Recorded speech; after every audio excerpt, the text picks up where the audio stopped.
చదువుకోవడానికి ఆ కాలేజీలో కూడా మంచి మార్కులతోనే నేను అక్కడ పాస్ అయ్యి రావడం జరిగింది.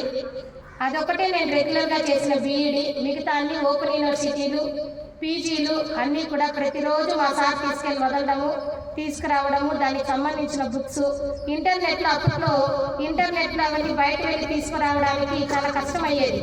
ఎందుకంటే ఆ కాలేజీలో తెలుగు మీడియమే అందరూ ఉన్నారు, ఇంగ్లీష్ మీడియంలో నేను ఒక్కదాన్నే ఉన్నాను.